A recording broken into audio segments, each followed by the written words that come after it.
I had swooned, but still will not say that all of consciousness was lost. In the deepest slumber, no. In delirium, no. In a swoon, no. In death, no. Even in the grave, all is not lost. Very suddenly, there came back to my soul motion and sound. Then the mere consciousness of existence without thought. Then, very suddenly, thought. And now, a full memory of the trial, of the judges, of the sentence, of the sickness, of the swoon. So far I had not opened my eyes. I felt that I lay upon my back, unbound. I longed, yet dared not to employ my vision. It was not that I feared to look upon things horrible, but that I grew aghast, lest there should be nothing to see. At length, the blackness of eternal night encompassed me. Yet not for a moment did I suppose myself actually dead. A fearful idea now suddenly drove the blood in torrents upon my heart, and for a brief period I once more relapsed into insensibility. Upon recovering, I at once started to my feet. I thrust my arms wildly above and around me in all directions. I felt nothing, yet dreaded to move a step. I cautiously moved forward with my arms extended and my eyes straining from their sockets in the hope of catching some faint ray of light. At length, I encountered some solid obstruction. It was a wall, seemingly of stone masonry, very smooth, slimy and cold. I followed it up. This process, however, afforded me no means of ascertaining the dimensions of my dungeon, as I might make its circuit and return to the point whence I set out without being aware of the fact. Quitting the wall, I resolved to cross the area of the enclosure. I proceeded endeavoring to cross in as direct a line as possible. I had advanced some 10 or 12 paces in this manner when I stumbled and fell violently on my face.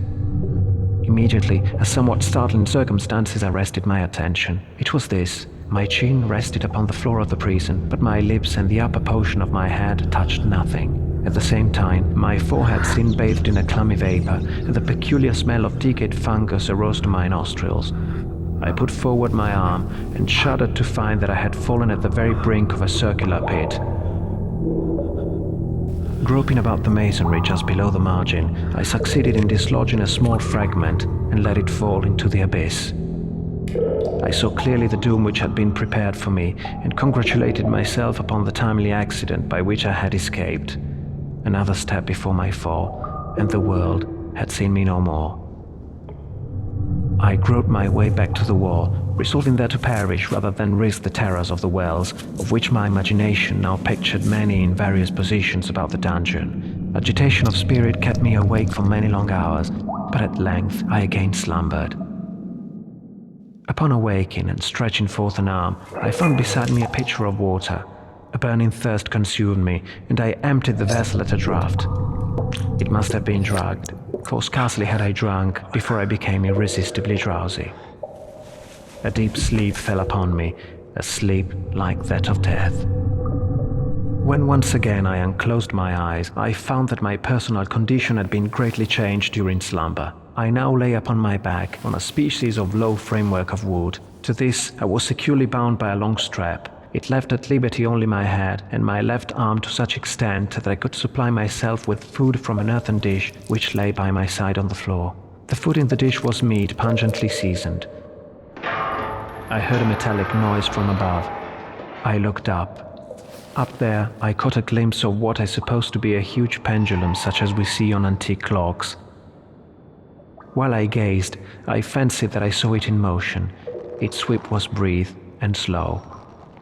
A slight noise attracted my notice. Several enormous rats were coming out from the well, allured by the scent of the meat. I again cast my eyes upward. The sweep of the pendulum had increased its velocity, but what mainly disturbed me was the idea that had perceptibly descended. I now sensed that its nether extremity was formed of a crescent of glittering steel. I saw that maybe some 10 or 12 vibrations would bring the steel in actual contact with my robe, and with this observation there suddenly came over my spirit all the keen, collected calmness of despair. For the first time during many hours, or perhaps days, I thought.